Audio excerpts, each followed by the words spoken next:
నమస్కారం. నేను మీ Phani Bhaskar, Dilsukh Nagar, Hyderabad. Welcome to Pasumarthi astrology centre. Please do subscribe my channel for more videos. Video నచ్చినట్టయితే like చేయండి, అలాగే మీ బంధుమిత్రులకి, శ్రేయోభిలాషులకు కూడా షేర్ చేయండి. ఇవి చాలా ఇన్ఫర్మేటివ్ వీడియోస్. అలాగే ఇప్పుడు ప్రజెంట్ ఉన్న ఇబ్బంది కూడా ప్రపంచంలో, ముఖ్యంగా మన భారతదేశంలో కూడా ఇది ఎంతో ఇబ్బంది పడుతున్నారు అందరూ. సంతానలేమి అనేది ప్రతి ఒక్కరిని కలవరపెడుతూ ఉంటుంది. చాలా ఇబ్బంది. ఎప్పుడు మానసికంగా ప్రశాంతంగా ఉండనివ్వదు. వివాహం అవటమే లేట్ అవుతుంది. సంతానం అనేది చాలా దూరం అయిపోయింది ఈ మధ్యకాలంలో. అది కాబట్టి ఇవి జన్మ జాతక చక్రం మనం పరిశీలించేటప్పుడు గత కొన్ని చాట్లు చూస్తూ ఉంటే మనకి కొన్ని దోషాలు అనేవి ఏర్పడటం అనేది జరుగుతూ ఉంటుంది. ముఖ్యంగా మనం చూసినట్టయితే పంచమాధిపతి కానివ్వండి, పంచమానికి కారకుడు కానివ్వండి, అలాగే పంచమంలో ఉన్న గ్రహాలు కానివ్వండి, ఇవన్నీ కూడా ఇబ్బందులు అనేవి పెడుతూ ఉంటాయి. వీటికి మనం ఒక 7 రకాలైన శాపాలుగా వీటిని విభజించుకొని తెలుసుకునే ప్రయత్నం చేస్తున్నాము. గత కొన్ని వీడియోలుగా మనం గురుశాపము, మాతృశాపము, పితృశాపం, సర్పశాపం గురించి తెలుసుకున్నాం. ఈ వీడియోలో మనం బ్రాహ్మణ శాపం గురించి కూడా తెలుసుకునే ప్రయత్నం చేద్దాం. అంటే బ్రహ్మశాపము అంటే ఇది బ్రాహ్మణులకి మనం ఏమన్నా అన్యాయం చేసిన, అక్రమం చేసిన, దౌర్జన్యం చేసి వారి యందు, అలాగే వారి దగ్గర ఉన్న నగదు, నట్ర, పొలం, పుట్ర ఇవన్నీ కూడా మనం ఏమన్నా అపహరించినట్టయితే వారికి జీవితంలో ఇబ్బందులు అనేవి కలుగుతూ ఉంటాయి. సంతానం లేకపోవటం, ఉన్నా కూడా వాళ్ళు పురోగభివృద్ధి సాధించకపోవటం, ఉంటే ఉన్నారు అన్నట్టు ఉంటారు. కాస్త మతిస్థిమితం లేకపోవటం, ఆరోగ్యం సరిగా ఉండకపోవటం, ఇట్లా అంటే సరైన టైంలో వాళ్ళు సెటిల్ అవ్వలేకపోవటం, ఇలాంటి ఇబ్బందులన్నీ కూడా ఈ కారకత్వాల వల్లే వస్తూ ఉంటాయి. ముఖ్యంగా మనం ఇక్కడ తీసుకున్నట్టయితే పంచమము, అలాగే మనము భాగ్యము, ఈ 2 స్థానాలని ఇక్కడ పరిశీలించాల్సిన అవసరం ఉంటుంది. కాబట్టి వీటికి మనం ఈ కాంబినేషన్స్, గ్రహ కలయికల వల్ల ఎలా ఏర్పడుతుందనేది బ్రహ్మశాపము తెలుసుకొని వాటికి పరిహారాలు కూడా తెలుసుకునే ప్రయత్నం చేద్దాం ఈ వీడియోలో. ముఖ్యంగా 9th lord 5th lord 12th, కుజ రాహువులు 8th కలిసి ఇట్లా కాంబినేషన్ ఉన్నప్పుడు మనకి దాన్ని మనం బ్రహ్మశాపం కింద పరిగణలోకి తీసుకోవాలి. అలాగే 9th లార్డ్ నీచపడి, మనం ఇందాకే అనుకున్నామంటే 9th లార్డ్ భాగ్యాధిపతి నీచపడ్డారనుకోండి, మనకు అన్నిట్లోనూ కూడా ఇబ్బందులు అనేవి కలుగుతూ ఉంటాయి. అలాగే 12th లార్డ్ 5th రాహుతో కలిసి ఉన్న, ముఖ్యంగా మనకి 12th లార్డ్ 5th రాహుతో కలిసి ఉన్న, పంచమాధిపతి కలిసి రాహుతో ఉంటే ఇబ్బంది తెలుసుకున్నాం. అలాగే ఏ గ్రహమైనా అది పంచమంలో ఉండి రాహుతో కలిసి ఉన్నప్పుడు ఇబ్బంది అనేది కలుగుతూ ఉంటుంది. అలాగే రాహు గురుక్షేత్రం నందు ఉండి, అంటే మనం ధనుర్మీన ఈ క్షేత్రాల్లో ఉండి, గురు కుజులు 9th లార్డ్, శని 12th లార్డ్ ఉంటే, ఈ విధంగా గురుకుజులు 9th ఉండి శని 12th ఉంటే దానికి కూడా మనం బ్రహ్మశాపం కింద మనం పరిగణలోకి తీసుకోవాలి. అలాగే లగ్నంలో రాహువు, గురువు నీచ. సో గురువు నీచ అంటే మకరంలో ఉండటం, ఇది మనకి పంచమాధిపతి అయితే మనకి చాలా ఇబ్బంది అవుతుంది. ఇంకా ఈ రకమైన కాంబినేషన్స్ ఉంటే కనుక 5th లార్డ్ 6, 8, 12 ఉంటే, 6, 8, 12 ఈ అధిపతులు మంచివారు కాదు. ఆ గృహాలు కూడా, అంటే ఆ భావాలు కూడా, ఆ రాశులు కూడా మంచివి కావు.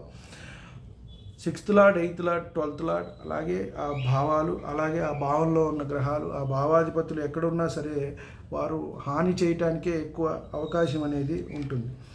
అలాగే 5th లార్డ్ గురువు 8th ఉండి కూరగ్రహాలతో కలిసి ఉంటే, 5th లార్డ్ గురువు అంటే ఇందాక అనుకున్నాం మనం, సింహలగ్నానికి 5th లార్డ్, వృశ్చిక లగ్నానికి 5th లార్డ్ అవుతారు. అలాగే ఈయన 8 ఉండి కూరగ్రహాలతో కలిసి ఉంటే, అష్టమంలో ఉన్నప్పుడు కూడా మనకి ఇలాంటి బ్రహ్మశాపము అని చెప్పని మనం చెప్పవచ్చు. రవిచంద్రులు ఇద్దరు కలిసి 5th లార్డ్ అయ్యి, అంటే రవిచంద్రులు ఎప్పుడు 5th లార్డ్ అవుతారు? మీన లగ్నానికి, మేష లగ్నానికి మాత్రమే రవిచంద్రులు 5th లార్డ్ అవుతారు. అయి పాపయుతి చెంది 8th ఉంటే, మళ్ళీ ఇక్కడ వీళ్ళు పాపయుతి అంటే ఇక్కడ రవి, శని, కుజ, రాహుకేతువులు వీరితో కలిసి 8 ఉన్నా కూడా ఇబ్బంది అని చెప్పారు.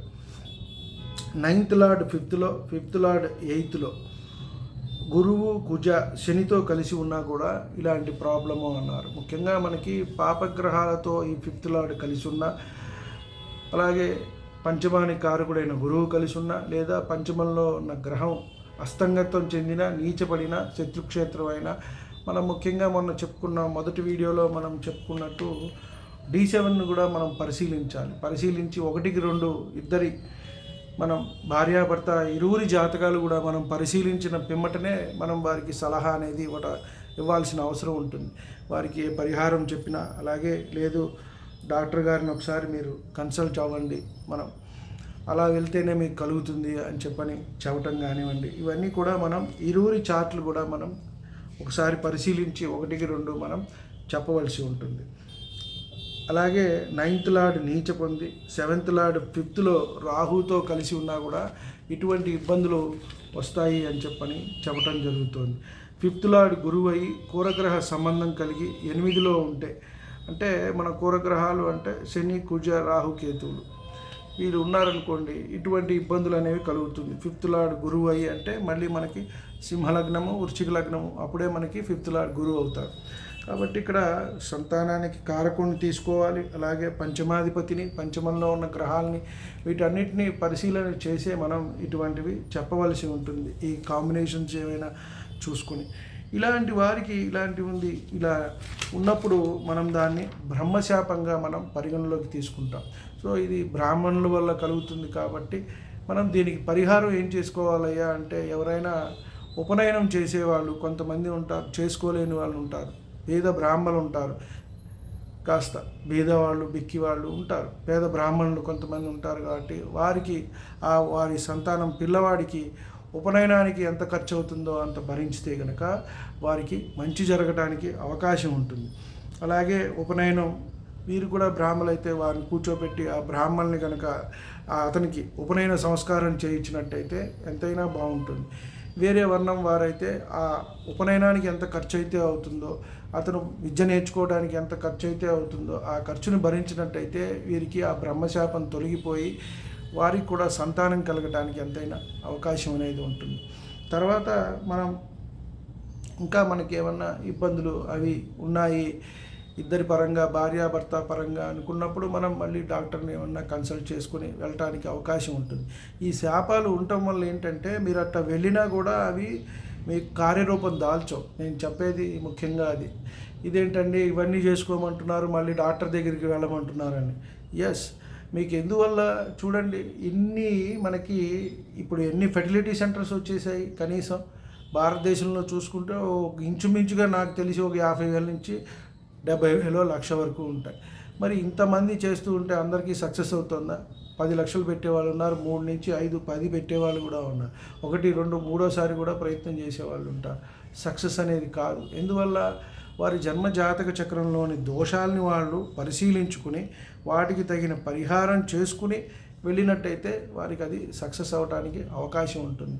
ఇది ఈ ఒక్క బ్రహ్మశాపమే కానికే కాదండి, ఏదైనా మనకి వివాహానికి సంబంధించి అయినా అంతే, సంతానానికి సంబంధించి అయినా అంతే, ఉద్యోగానికి సంబంధించి అయినా అంతే, ఆరోగ్యానికి సంబంధించి ఏదైనా కూడా జాతకాన్ని విశ్లేషణ చేసుకుంటూ అక్కడ ఉన్న గ్రహస్థితిని మనం చూసుకుంటూ వెళ్ళి మనం డాక్టర్ సలహా కూడా తీసుకుంటే మనకి ఎంతైనా మంచి జరుగుతుందని చెప్పదగ్గ సూచన. కాబట్టి వీడియో నచ్చినట్టయితే లైక్ చేయండి, అలాగే మీ బంధుమిత్రులకి శ్రేయోభిలాషులకి తప్పకుండా షేర్ చేయండి. వారిలో ఎవరికైనా దీనివల్ల సంతానం కలిగితే మనకి ఎంతైనా ఆనందంగా ఉంటుంది. కాబట్టి ఇంతవరకు ఛానల్ సబ్స్క్రైబ్ చేసుకోకపోతే సబ్స్క్రైబ్ చేసుకోండి. సర్వే జనా సుఖినో భవంతు. శాంతి.